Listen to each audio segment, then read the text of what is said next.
Hai kau yang punya kekuasaan, kenapa tak kau pakai kekuasaanmu untuk mengejar Harun Masiku? Dulu zaman nenek-nenek kita yang hilang tuh jarum. Ada nampak kau jarum jahit tadi, ya mak nak menjahit. Sekarang bisa pula Harun Masiku hilang. Habib Rizik dicari-cari kesalahan, sampai tak ada lagi pasal yang bisa menjeratnya, dicarikan pasal keramaian. La ilaha illallah. Ustadz Somad bisa jadi, Gus Nur dah masuk, Ustadz Mahir Tualibi dah masuk, siapa lagi yang udah masuk? Itu di SMS dan saya dari itu. Hati-hati mat, nampaknya kau tak lama lagi gitu. Saya baca. Baru aja tadi ya.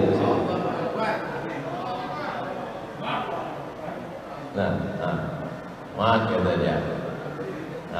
Ustadz Mahir dah masuk, Ustadz Gus Nur masuk, nampakku kau tak lama lagi gitu. Saya nih paling pantang ditakut-takuti.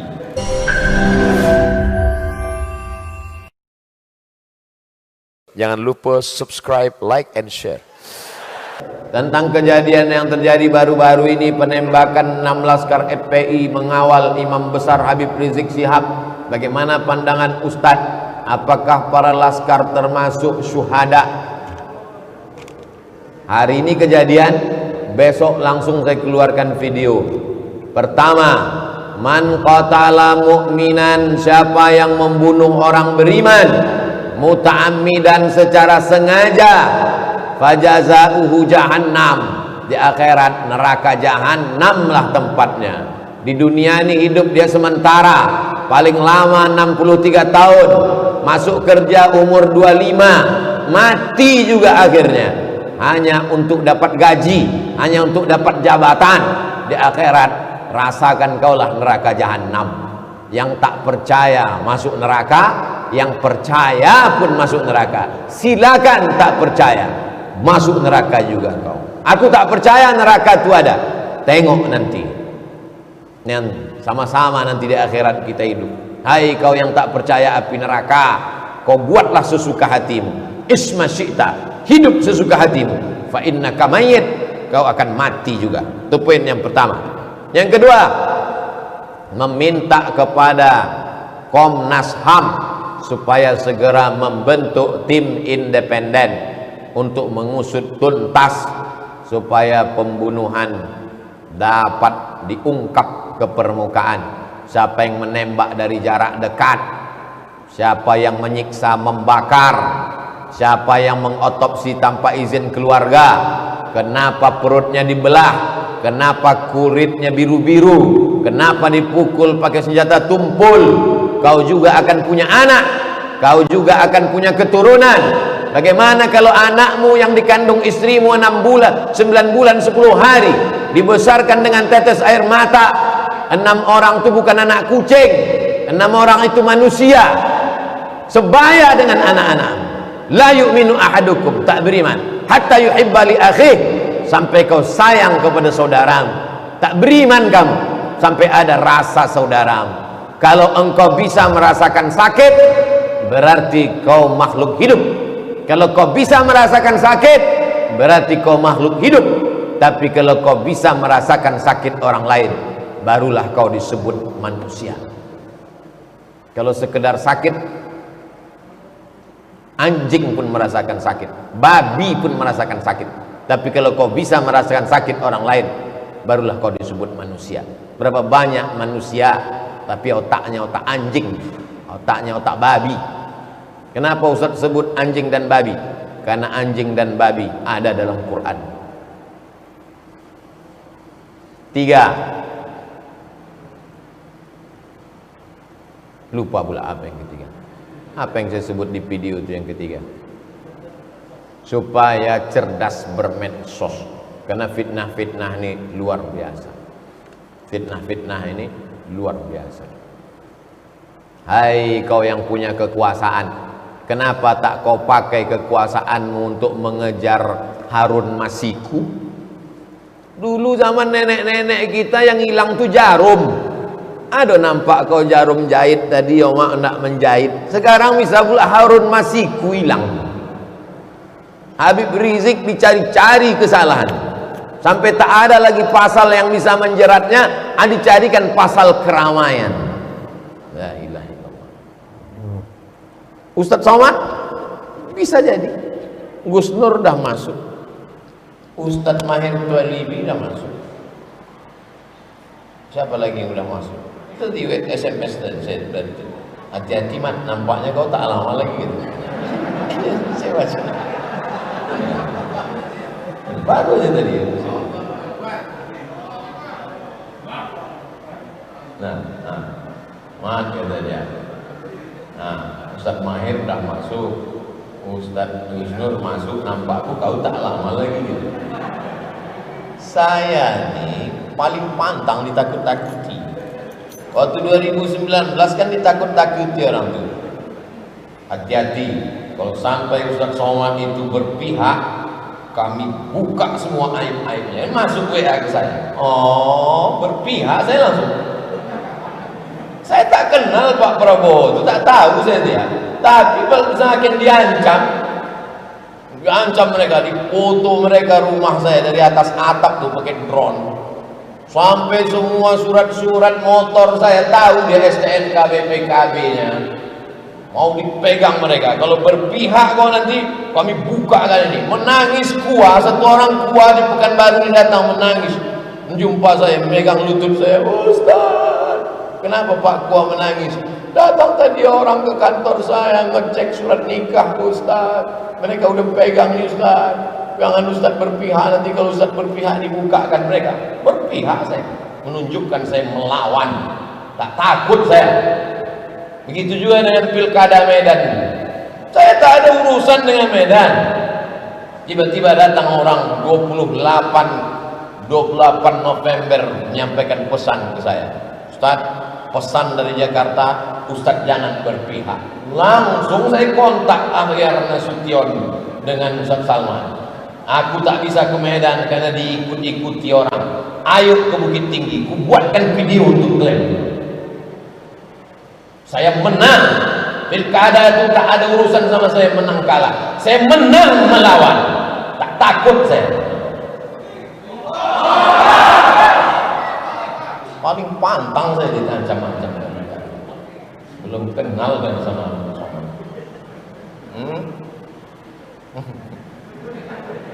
dah jelas? Ketika masuk masjid, waktu iqamat sudah dekat. Saya ingin sholat tahiyatul masjid dan qobliyah. Apakah bisa satu sholat dua niat, atau mana yang didahulukan? Sholat sunat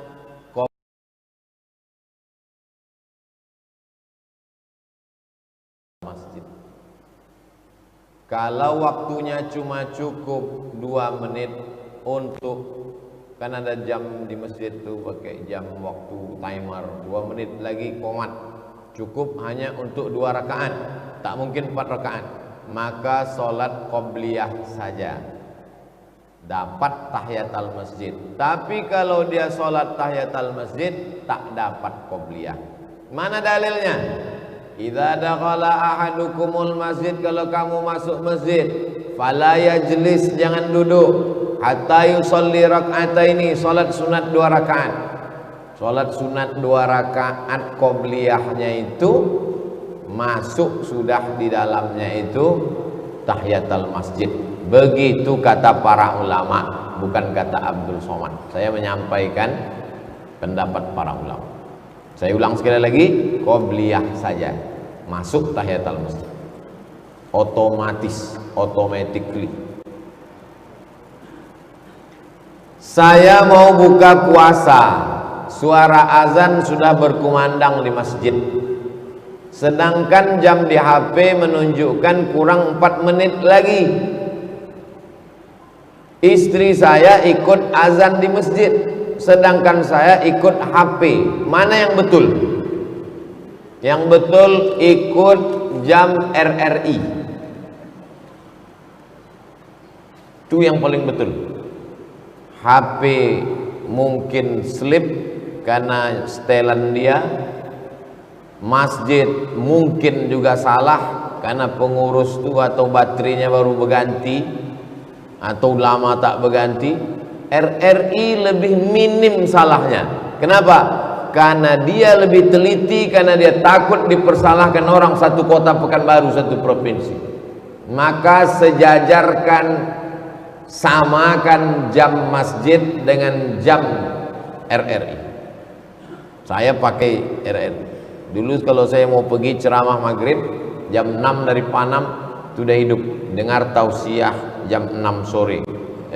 Karena nanti saya dengar suara azan. Dalilnya mana pakai RRI ini? La tajtami'u ummati ala dhalalatin. Tak mungkin umatku ini sepakat dalam satu kesesatan. Wa minal isnaini ab'adu. Lebih banyak, lebih selamat dari sesat. RRI lebih banyak pendengarnya, maka mereka lebih teliti, lebih takut dia, karena dia nanti akan dikritik oleh masyarakat. Di masjid kami ada kotak masjid, ada kotak yatim, ada kotak MDA. Apa boleh pembagiannya 60% yatim, 20% dan MDA 20%? Kotak yatim tak boleh diganggu gugat. Jangan ambil duit yatim tu alihkan ke operasional masjid. Ara'aital ladzi yukadzibu biddin fadzalikal ladzi yad'ul yatim. Kalau kau ambil duit yatim ni kau berikan kepada yang tak yatim, alladzina ya'kuluna amwalal yatama, orang yang makan duit anak yatim, innama ya'kuluna fi butunihim nara, mereka memakan api neraka ke mulut, ke perut mereka. Kotak yatim jangan ganggu gugat. Kotak pembangunan masjid jangan ganggu gugat. Kotak MDA jangan ganggu gugat. Karena ketika mereka memasukkan duit ke kotak itu, dia sudah ada niat kapling-kaplingnya masing-masing. Yang boleh dialihkan kemana-mana itu kotak infak masjid raya umum. Ada satu kotak besar, kotak infak masjid raya umum. Orang waktu memasukkan duit ke situ, niat dia umum. Bisa dialihkan ke listrik, dialihkan ke pembangunan MDA, dialihkan karena umum. Yang sudah khusus tadi tak bisa diumumkan, yang umum bisa dikhususkan. Bagaimana hukum membayar fidyah puasa dengan uang? Wa 'alal ladzina yutiqunahu, bagi siapa yang tak sanggup puasa, fidyatun, maka mereka membayar fidyah. 3 pembahasan. Pembahasan pertama, siapa yang tak sanggup puasa itu? Tak sanggup puasa di Ramadan, tak sanggup di Syawal, tak sanggup di Zulqa'dah, tak sanggup di Zulhijjah, tak sanggup di Muharram, sampai mati tak sanggup. Kenapa dia tak sanggup? Pertama, karena tua renta 70-80. Yang kedua, sakit mah akut, sakit usus akut, buah pinggang sudah dicabut, tinggal sebelah, tak bisa puasa. Mereka inilah yang membayar fidyah. Berapa fidyah itu? Fidyatun, fidyah itu 1 mud. Zakat fitrah 1 sok. 1 sok itu 4 mud. 1 mud itu 7 on setengah. Batas minimalnya 7 on setengah. Jangan kurang dari 7 on setengah untuk 1 hari. Tapi yang paling afdal adalah kasih makan fakir miskin sehari lengkap. Makan pagi, makan siang, makan malam, lauknya, cuci mulutnya, buahnya, bagus. Kalau kaya, kasih per paket. Paket sarapan pagi, paket makan siang, paket makan malam, menurut standar Pekanbaru. Kalau susah, tak sanggup, batas minimal pakai fidyah 1 mud 7 on setengah 1 hari. Kepada siapa dibayarkan? Fidyatun ta'amu miskin, kepada orang miskin. Apa definisi miskin? Fakir ada income, fakir tak ada income sama sekali. Janda tua, laki tak ada, anak tak ada, sebatang kara. Fakir, tak ada income. Miskin, ada income, tak mencukupi kebutuhan. Standar hidup Pekanbaru misal 3 juta, misal. Dia pendapatannya 1 juta, berarti dia miskin. Standar upah minimum regional berapa? Di bawah standar itu miskin. Boleh dia menerima, kasihlah kita. Bagaimana cara mendapatkan kunci surga? Miftahul jannah la ilaha illallah. Kunci surga la ilaha illallah Muhammadur Rasulullah. Lalu cukupkah dengan la ilaha illallah Muhammadur Rasulullah? Kata Imam Ibn Qayyim Al-Jauziyah, kuncinya ada, tapi gigi-giginya tak ada. Mana bisa pintu terbuka? Punya kunci, tapi tak bergigi. Apa gigi-giginya?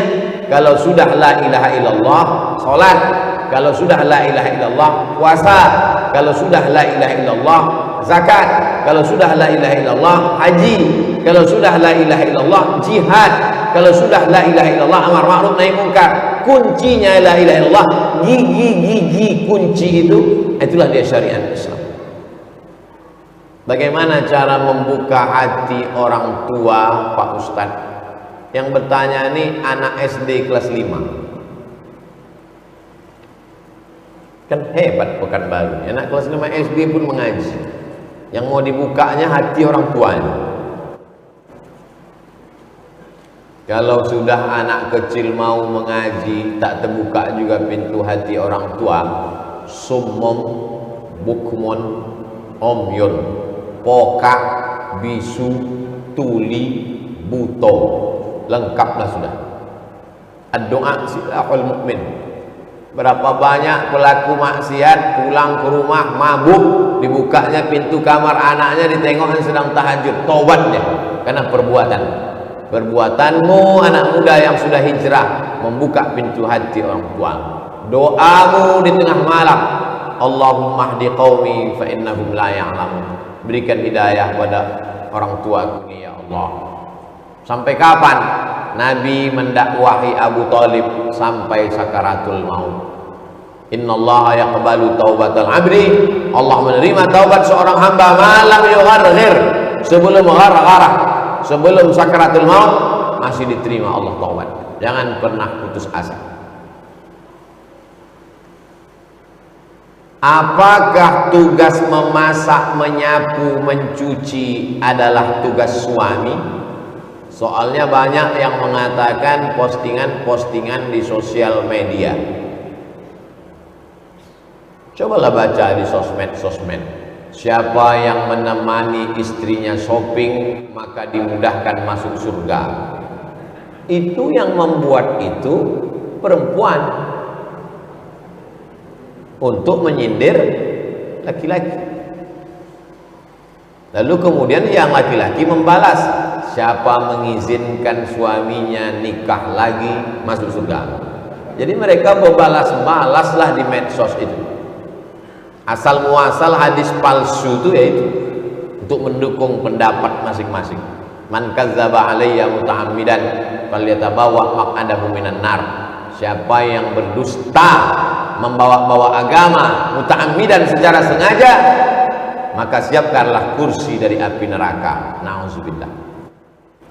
Kewajiban laki-laki 5. Kasih makan, kasih pakaian, kasih tempat tinggal, kasih pendidikan, kasih perhatian. Wajib laki-laki mengasihi. Maka kalau dia mampu, disiapkannya pembantu yang membantu istrinya mencuci, memasak, menjaga anak. Bahkan zaman Nabi SAW dulu ada perempuan yang khusus mengambil upah menyusukan anak. Perempuan tinggal mengandung saja, duduk dia di rumah mengatur. Tapi kalau suami tadi tak mampu, maka suami ikut. Makanya Nabi itu yuraqti' na'lahu. Nabi menjahit sendalnya sendiri. Nabi itu tidak dilayani, tapi dia sama seperti manusia biasa. Innama ana basyaruk, innama ana basyarun mislukum, aku sama macam kamu manusia, yuha ilayya, bedanya aku dapat wahyu. Surat Al-Kahfi. Jadi al-mu'minuna wal mu'minat, laki-laki suami wal mu'minat, istri perempuan, ba'duhum awliya'u ba'd, mereka saling tolong menolong. Laki-laki tidak memperbudak perempuan, perempuan pula tidak diperbudak laki-laki. Siapa yang paling mulia antara laki-laki perempuan? Man amila salihan, siapa yang beramal saleh, min zakarin, laki-laki, au unsa, perempuan, wa huwa mu'minun, kalau dia beriman, fala nuhyiyannahu hayatan thayyibah, kami beri dia kehidupan yang baik.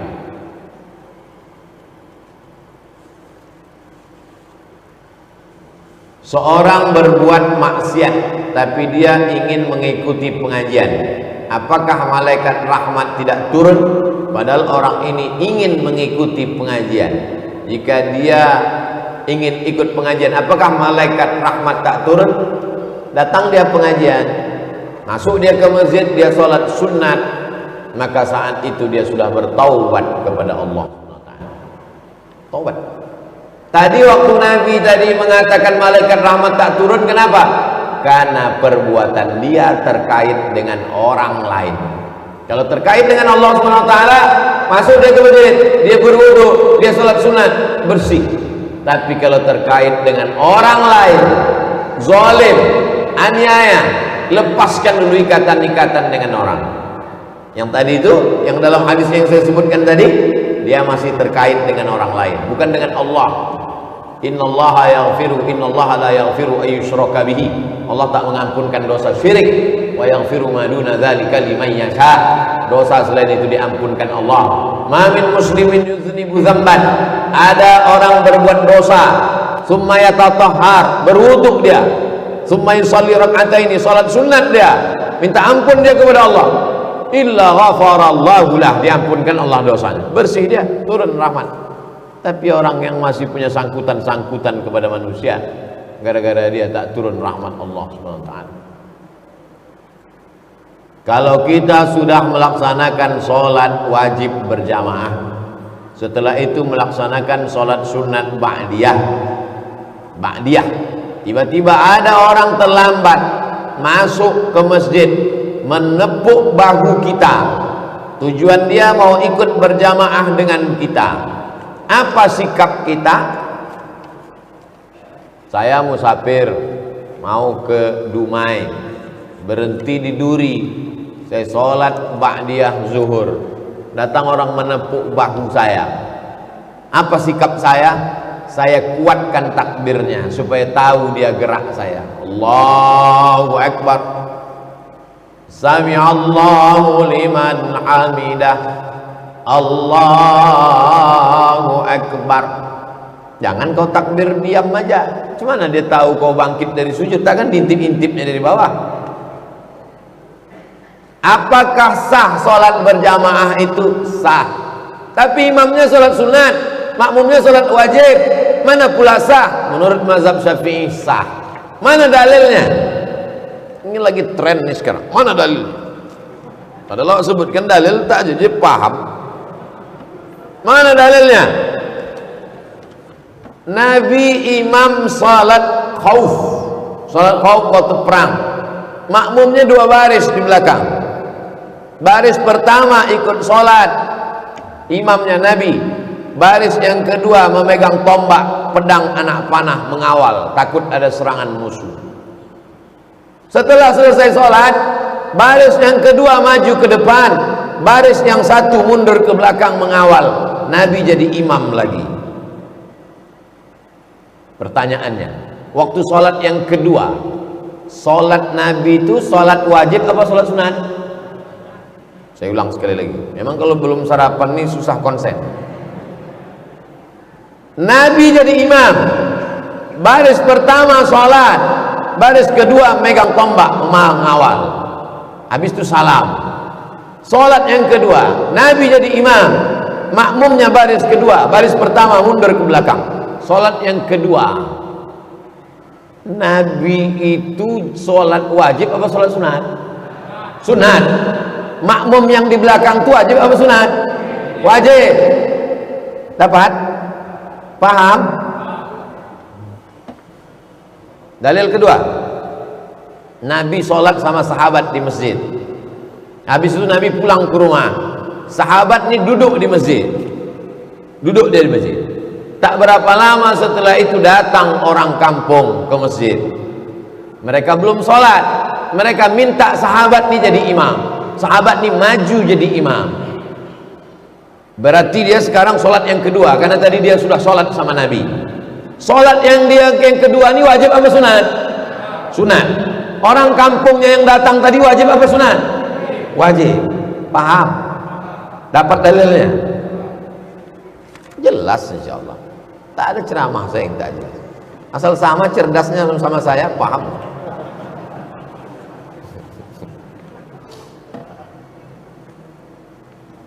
Kami mau minta nasihat bagi yang pencinta DJ, disc jockey, dangdut, pop. Minta kau kalau sudah ikut pengajian, semua lagu dangdut, lagu pop, lagu metal, happy metal, slow rock, R&B, buang semua. CD-CD-nya bakar.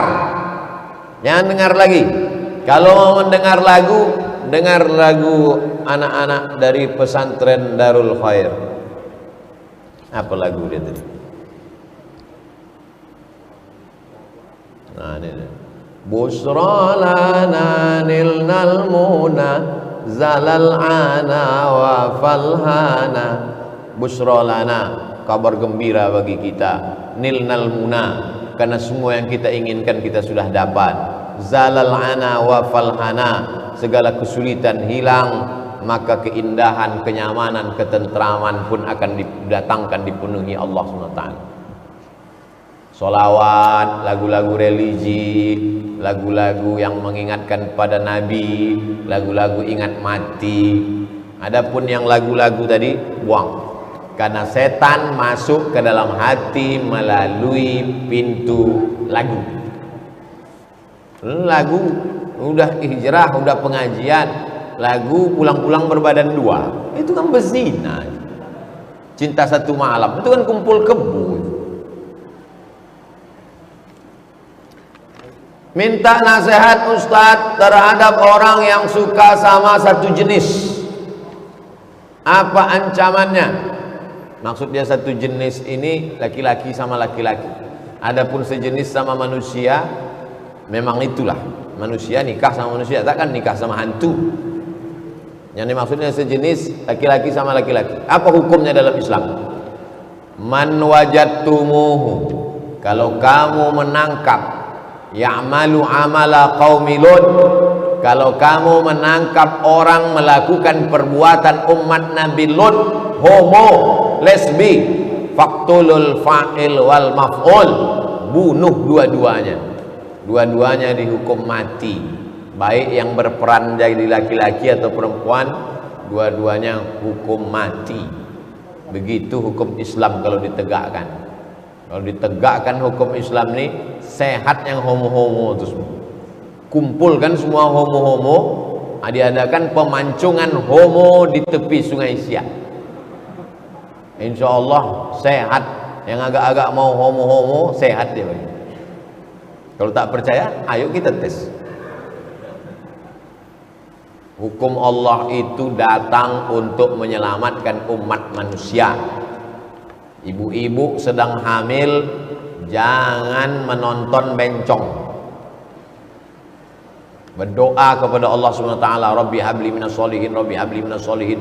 Sekarang semua acara itu, cobalah tonton acara di TV, film-film.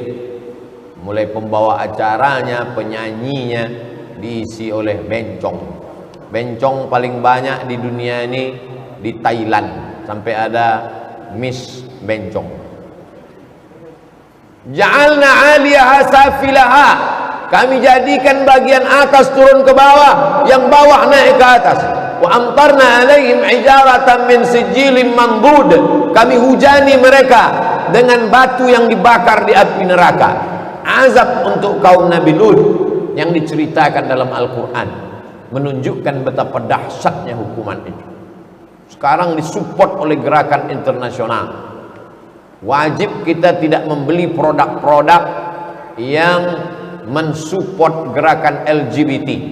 Kalau ada produk makanan, kendaraan yang mensupport LGBT, wajib kita embargo untuk tidak membeli. Karena ikut, itulah maka banyak mereka menyerang saya. Karena dulu saya sebutkan itu. Ini makanannya, ini serangnya saya.